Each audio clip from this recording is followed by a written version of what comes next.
Assalamualaikum warahmatullahi wabarakatuh. Kembali lagi bersama saya Fahim dengan salah satu tokoh Lebong, pemarkasa terbentuknya Kabupaten Lebong ini yang mekar dari Kabupaten Rejang Lebong, yaitu Bapak Rio Capella.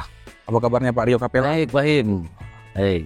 Gimana kesehariannya saat ini Pak? Ya, hari ini kita lagi ada di Lebong kan. Dari Jakarta kemarin siang, terus sore kita ke Lebong. Mereka ketemu dengan warga di sini. Terus persiapan juga untuk langkah-langkah menuju pencalonan di DPD RI itu 2024 yang akan datang. Jadi hari ini kita bertemu dengan anak keluarga lah, gitu. Jadi untuk 2024 ini maju Pak ya? Insya Allah maju. Jadi ada dukungan pada masyarakat. Ya, kita perlu karena satu hal bahwa kita ingin ikut serta ini dalam rangka untuk mengangkat ya persoalan Bengkulu di tingkat nasional dan memperjuangkan persoalan Bengkulu itu di tingkat nasional dengan jaringan dan pengalaman yang saya punya. Ini Pak, dengan waktu kita yang terbatas ini, yang saya mau bahas seperti ini. Bapak sebagai pemerkasa terbentuknya Kabupaten Lebong nih. Ya, setelah Kabupaten Lebong dibentuk, Bapak menyerahkan tongkat kepemimpinan ini atau masyarakat Lebong atau memimpin Bapak hijrah nih ke Jakarta. Ya. Dalam tanda kutip bagus ya. gitu. Nah, pandangan Bapak nih selama Kabupaten Lebong ini terbentuk sampai dengan sekarang, baik di segala lini atau segala bidang, ekonomi, pendidikan, sumber daya alam, itu seperti apa? Boleh dijelaskan? Ya, yang pertama memang niat kita untuk membentuk Kabupaten Lebong itu untuk meningkatkan kelas Lebong dari sebuah kecamatan menjadi sebuah kabupaten. Tentu harapan kita bahwa ketika dia naik kelas, maka semuanya itu paling tidak pelan-pelan juga akan sekelas sama dengan kabupaten lain yang ada di Bengkulu. Nah, tidak akan mungkin itu bisa terjadi kalau Lebong tidak menjadi sebuah kabupaten sendiri. Dia punya pemerintahan sendiri, dia punya anggaran tersendiri, dan kemudian memperpendek rentang tali pemerintahan yang harusnya kita ke Curup, hari ini cukup ke Muara Ama, di situlah atau ke Tambak Atas menjadi pusat dari ibu kota sebuah kabupaten Lebong yang menjadi pusat pemerintahan. Nah, setelah ini terjadi, harapan kita bahwa ini akan pelan-pelan bisa menyamai kabupaten-kabupaten yang lain yang ada di Bengkulu. Itu harapan kita. Ya. Gitu. Nah, balik lagi tadi pertanyaan, pandangan Bapak nih terkait segala lini tadi nih, dari awal terbentuknya Kabupaten Lebong ini pemekaran sampai dengan sekarang titik ini, itu seperti apa pandangannya dari? Ya, yang pasti setelah 2002 yang menjadi sebuah kabupaten, tentu pasti ada perubahan deh. Ya. Baik infrastruktur, ya kan, baik soal pendidikan, kemudian pertumbuhan ekonomi, itu kan tercipta pertumbuhan ekonomi baru yang dulu Lebong atas atau Tambak Atas tidak atau sedikit sekali tersentuh pembangunan, di sana menjadi pusat pemerintahan. Ya, semua ada di situ, dan saya pikir itu perubahan secara nyata yang bisa kita lihat hari ini. Ya, kemudian jalan-jalan yang dulu adalah jalan-jalan kelas kecamatan sekarang menjadi jalan kelas kabupaten misalnya. Itu sebuah kemajuan. Tapi ada juga hal-hal yang memang menurut saya harus dievaluasi yang belum tercapai saat ini. Misalnya tingkat kesejahteraan petaninya masih tetap seperti biasa-biasa ya. Artinya belum ada sebuah progres yang luar biasa. Apa progres yang luar biasa itu? Harapan kita dulu misalnya kita punya sumber daya pertanian yang luar biasa di Lebong ini yang tentu tidak dimiliki oleh kabupaten yang lain. Yang dasarnya adalah kita punya sumber daya air yang cukup, ada sungai dan segala macam ya. Kemudian tanahnya subur dan sebagainya. Tapi faktanya hari ini tidak ada perubahan terjadi itu, bahwa dari satu tahun panen jadi 3 kali setahun panen misalnya. Ya. Bahwa ada kendala-kendala soal kendala budaya, ada kendala keterbatasan manpowernya misalnya, atau keterbatasan infrastrukturnya, itu soal lain. Harusnya 20 tahun ini sudah ada progres untuk itu. Paling tidak ada keseriusan pemerintah daerah memikirkan itu agar kesejahteraan petani ini pelan-pelan bisa naik ke kelas yang lebih tinggi. Artinya kesejahteraannya makin meningkat. Nah, kalau saya lihat hari ini itu masih seperti biasa-biasa saja. Ya. Saya tidak paham apakah memang fokusnya belum ke sana atau memang ada kendala soal sumber daya manusianya atau keterbatasan anggaran. Itu semua hal-hal yang dihadapi oleh semua kabupaten. Ya. Tetapi harus ada upaya, harus ada visi tentang itu. Jadi jangan bermimpi bahwa Lebong ini akan menjadi sebuah kota industri, akan menjadi ada landasan pesawat yang dulu pernah saya dengar. Itu artinya pemimpinnya nggak tahu tentang potensi yang ada di Kabupaten Lebong ini. Potensi di Kabupaten Lebong ini bukan soal nelayan seperti Kota Bengkulu. Dia jelas bahwa sumber kesejahteraan masyarakat Lebong itu 80-90% adalah sektor pertanian. Ya. Harusnya semua APBD, semua manpower, semua effort itu diarahkan bagaimana sektor pertanian ini bisa meningkat. Atau bisa diperbaiki. Apa yang mesti kita perbaiki? Irigasinya, ya kan? Apa yang mesti kita perbaiki? Distribusi pupuknya. Apa yang mesti kita rubah? Pola tanamnya.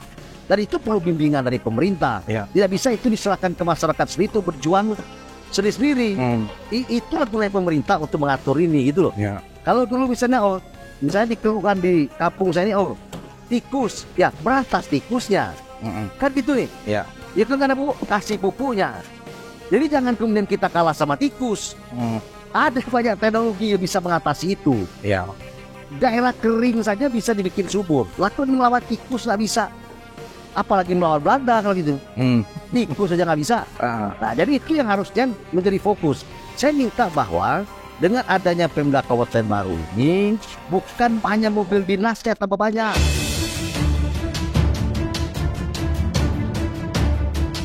Gitu loh. Tapi bagaimana menjadi petani-petani yang kemudian menciptakan anak-anak yang cerdas, yang mungkin dulu sekolahnya bapaknya nggak mampu, hari ini anaknya cerdas, nggak mampu melanjutkan kuliah. Sepanjang dia berprestasi, yayai dong sama Pemda, kasih dia beasiswa, sama di kota-kota yang lain. Saya pikir kalau misalnya 1 miliar disediakan untuk beasiswa untuk kuliah bagi anak-anak Lebong yang berprestasi, kalau setahun cuma 12 miliar. Kalau sekolah cuma di Jawa, di Jogja, kemudian di Jakarta, di Bandung, itu mungkin seratusan atau ribuan mahasiswa itu nggak sampai miliaran per bulan untuk dia hidup di situ. Ini yang harus menjadi fokus ini. Apa kita kalau misalnya anak muda generasi Z sekarang ini menjadi generasi yang berprestasi, dia bisa menjadi added value bagi Kabupaten Lebong, kembali ke Lebong untuk membangun Kabupaten Lebong ini. Ingat bahwa masa depan Kabupaten Lebong ini ada pada anak-anak muda hari ini. Ya. Kalau orang-orang tua itu sudah masa lalu di bagian kabupaten ini. Ini generasi ini mesti kita siapkan 5-10 tahun ke depan. Itu yang menurut saya Lebong itu tidak sama dengan kabupaten yang lain. Dia spesifik. Kenapa? Luas wilayahnya cukup. Cuman kendalanya adalah faktor kondisi daerahnya. Daerahnya itu adalah gunung, daerahnya jurang, yang tentu tidak maksimal. Sekarang ini kan masyarakat Lebong ini kan tinggal di sisi lereng-lereng gunung nih, ya di atas di belakang gunung, kemudian di depan jurang. Otomatis tidak bisa kita mengharapkan bahwa Lebong ini akan terbuka daerah tempat tinggalnya lebih luas karena hutan lindung dan sebagainya. Ya. Oleh karena itu, walaupun daerahnya seperti ini, diperlukan itu anak-anak muda yang berprestasi yang bisa mengatasi persoalan-persoalan keterbatasan daerah ini menjadi sebuah unggulan. Gitu.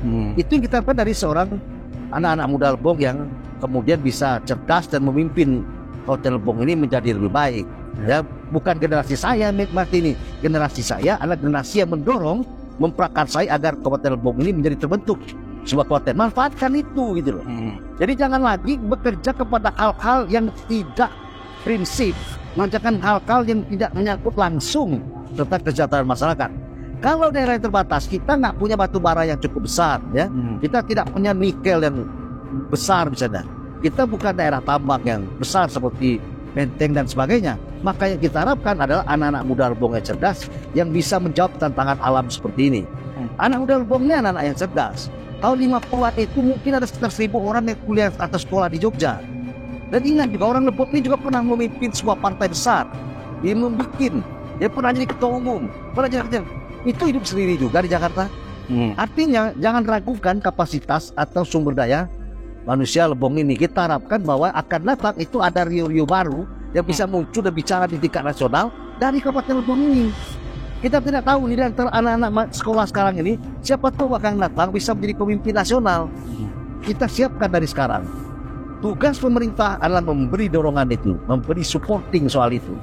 Tapi kalau misalnya neneknya miskin, bikin kabupaten melahirkan bapaknya miskin, saudara bapaknya miskin melahirkan juga anaknya miskin, anaknya miskin ini melahirkan cucu petani yang miskin, maka tidak akan ada gunanya Kabupaten Lebong ini terbentuk. Karena sasaran kita itu sebenarnya, ya, kemiskinan ini harus ditingkatkan, menjadi petani yang sejahtera. Lama-lama orang nggak menjadi petani lagi karena petani itu pasti miskin. Itu yang menjadi fokus dari kabupaten ini, harus fokus dari pemerintah ini.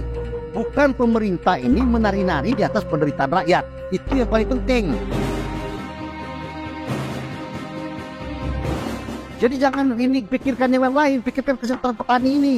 Ya. 80% orang yang hidup di Lebong ini petani. Gitu loh, sekian persen berdagang, sekian persen di pegawai negeri. Nah kalau pegawai negeri juga bukan orang Kabupaten Lebong, ya salah kita bikin kabupaten ini. Sial. Selaku saya Pemrakas Kabupaten Lebong ini, kalau targetnya tidak tercapai, gitu loh. Itu harapan saya dulu membentuk Kabupaten Lebong ini. Itu poinnya. Harapan saya itu menjadi fokus dari pemerintah hari ini. Jadi memang diharapkan oleh Bapak itu pemuda-pemuda Lebong atau generasi-generasi selanjutnya untuk dapat maju memimpin Lebong ini, Pak ya. Oh iya dong. Yang punya masa depan itu anak-anak muda. Yang punya masa depan Kabupaten Lebong ini adalah anak-anak sekarang, SMA sekarang, itu yang punya harapan masa depan tentang Kabupaten Lebong ini. Dialah yang akan nanti memimpin Kabupaten Lebong ini, kemudian mendorong orang tuanya menjadi lebih sejahtera, menyiapkan adik-adik dan anak-anaknya menjadi jangan lagi melahirkan petani-petani miskin. Itu harapan kita, gitu loh. Nah kalau misalnya kabupaten ini terbentuk tetap aja seperti itu, hanya melahirkan segelintir elit, segelintir orang yang sejahtera, salah kita bikin kabupaten. Ya, berarti memang kita perlu kayak sinergitas gitu, Pak. Sinergitas dari pihak pemerintah, dari segala lini untuk lebih meningkatkan SDM agar dari kondisi dia tuh awalnya miskin itu terputus meningkat, Pak ya. Sekarang saya tanya nih, ada nggak Pemda Kabupaten Lebong dikomunikasi dengan orang yang bikin ini? Tanya, kamu yang bikin Kabupaten Lebong ini apa harapan kalian ketika Lebong ini akan bikin? Ya, kita kan sampaikan ini loh poinnya. Jangan ini gitu loh platform ini. Itu yang kami lihat bikin dulu. Jangan kami itu hanya menikmati aja di Kabupaten Lebong ini tanpa ada buat apa-apa. Itu yang kita inginkan. Bagaimana caranya orang petani ini bisa 3 kali panen? Bagaimana bisa menjadi 2 kali panen minimal? Itu supaya tidak merambah gunung-gunung di atas itu. Karena kebiasaan zaman dulu, setelah mereka besar, mereka kebun kopi. Zaman itu memungkinkan. Hari ini kan tidak bisa melakukan itu. Itu yang dipikirkan ini loh. Harus serius memikirkan soal ini. Gitu loh. Soalnya tidak berhasil itu loh, tapi visinya jelas nih. Kita titipkan Kabupaten Lebong ini kepada pemerintah sekarang. Kita titipkan masa depan Kabupaten Lebong ini kepada pemerintah sekarang. Untuk pemerintah Lebong ini mempersiapkan anak muda menjadi pemimpin di Kabupaten Lebong ini. Tidak hanya di kabupaten ini, tapi menjadi pemimpin di provinsi ini, menjadi pemimpin di Jakarta sana untuk menguasai Indonesia. Oh, memang ada saya contohnya. Ya. Gitu loh. Itu yang dipakai. Itu harapan kita itu. Perlu semua. Jangan ada kesombongan bahwa saya ini jadi penguasa, maka tidak perlu orang. Tidak mau belajar. Saya ini gini-gini juga pernah jadi berkuasa di Republik ini. Gitu loh. Belajar, tanya. Apa yang dilakukan Kabupaten Lebong ini? Itu loh. Jangan merasa hebat sendiri untuk bikin Kabupaten Lebong ini. Jangan bisa apa-apa. Jabatan itu sebentar 5 tahun habis. Belajar. Tanya sama senior yang ada di kabupaten ini. Tanya sama orang yang bikin kabupaten ini. Gimana caranya kita bikin kabupaten ini bersama-sama? Kan ini kita bersama. Itu yang jadi harapan saya. Jadi kebijakan itu dibuat bagusnya, Pak, dalam tatanan yang bagus itu sebaiknya kayak pemerintah itu konsultasi juga kepada tim presidium ataukah turun ke masyarakat melihat permasalahan yang ada di masyarakat gitu, Pak. Idealnya gitu. Oh iya dong. Bagaimana kita bisa memahami pusat masyarakat kalau kita ada di belakang meja? Kan banyak mendengar. Pemimpin itu harus banyak komunikasi dengan semua pihak. Pemimpin itu harus mendengar aspirasi semua pihak. Dengar dulu, bahkan dengan di kuping ini, baru kemudian melahirkan ide-ide segar. Mungkin kita nggak terpikirkan, orang lain yang terpikirkan. Orang ada lebih hebat dari kita, gitu loh. Lebih punya jaringan daripada kita. Tanya, itu jangan lagi kemudian mengambil sosokan hanya segelintir kelompok atau diperalat oleh sebagian kelompok untuk menjalankan hal-hal yang tidak penting. Itu menurut saya gitu. Ya. Satu lagi nih Pak, yang menarik yang bukan menarik sih, lebih ke miris kita di Kabupaten Lebong ini. Bapak juga dulu sebagai salah satu ketua di KNPI kalau nggak salah. Nah, kami selaku pemuda di Kabupaten Lebong itu agak miris seperti ini. Banyak kasus hal-hal negatif yang terjadi di Kabupaten Lebong. Salah satunya kayak maibon gitu Pak, pernikahan di bawah umur, terus lagi penggunaan obat-obatan terlarang, dan masih banyak lain. Dan itu sampai saat ini itu masih banyak yang terjadi di Kabupaten Lebong Pak. Nah, yang ingin saya tanyakan ini, selaku Bapak, pandangan Bapak, solusi yang harus dilaksanakan ini oleh pemerintah Kabupaten Lebong. Karena dari yang kita bahas di awal sampai sekarang ini, tombak ujung untuk kemajuan Kabupaten Lebong ini nantinya 10 tahun ke depan ini anak muda nih Pak. Ini seperti apa itu? Ya saya pikir gini, itu adalah bagian dari urusan pemerintah hari ini. Ya, satu, mereka harus mendekati anak muda, memberikan kegiatan, mendorong kegiatan-kegiatan keolahragaan di pemuda misalnya. Kemudian mendorong anak-anak muda untuk melakukan hal-hal yang positif. Itu dilakukan oleh Dinas Pemuda Olahraga. Saya atau ada nggak dia pemuda olahraga di sini? Ada. Nah, itu yang tugasnya, berikan penyuluhan, masuk ke sekolah-sekolah. Kan itu sifatnya teknis itu. Bikin lomba-lomba ini sehingga anak-anak muda menjadi kreatif. Bikin lomba sepak bola, bikin lomba kesenian, begitu. Itu Pemda yang membuat sehingga orang menjadi fokus kepada hal-hal yang positif. Saya nggak tahu nih, apakah di Lebong ini ada hal-hal yang dilakukan seperti itu. Harapan saya kalau itu ada, itu ditingkatkan sehingga nanti bahwa ada kompetisi antar kampung ya. Persiapan apakah kompetisi di bidang seni, di bidang olahraga, dan di bidang lain-lain. Bikin misalnya lomba setiap sekolah, siapa yang menjadi juara satu NEM tertinggi atau siapa yang masuk ini maka akan diberi penghargaan begini. Berikan rangsangan pada anak muda untuk kemudian menunjukkan prestasi di bidangnya masing-masing. Kalau misalnya di Lebong ini minim kegiatan, minim untuk memberikan ajang lomba apapun yang dimiliki oleh pemuda Lebong ini, maka kemudian pemuda Lebong habis dari sekolah, pulang ke rumah, kemudian nganggur, hal-hal negatif bisa terjadi. Walaupun itu belum tentu juga menjadi untuk mengurangi hal seperti itu. Tapi paling tidak, yang punya dana hari ini adalah Pemda Kabupaten Lebong. Anggarkan itu untuk membuat anak-anak muda Lebong ini menjadi punya kegiatan yang sifatnya positif. Diberikan lomba per kecamatan, diberikan lomba per desa misalnya, sehingga semua anak-anak muda itu bergaul, berkomunikasi, berkumpul, bersolidaritas dan sebagainya. Menurut saya itu penting ya, supaya itu bisa mengurangi hal-hal yang bersifat negatif di kalangan anak muda hari ini. Gitu. Oke.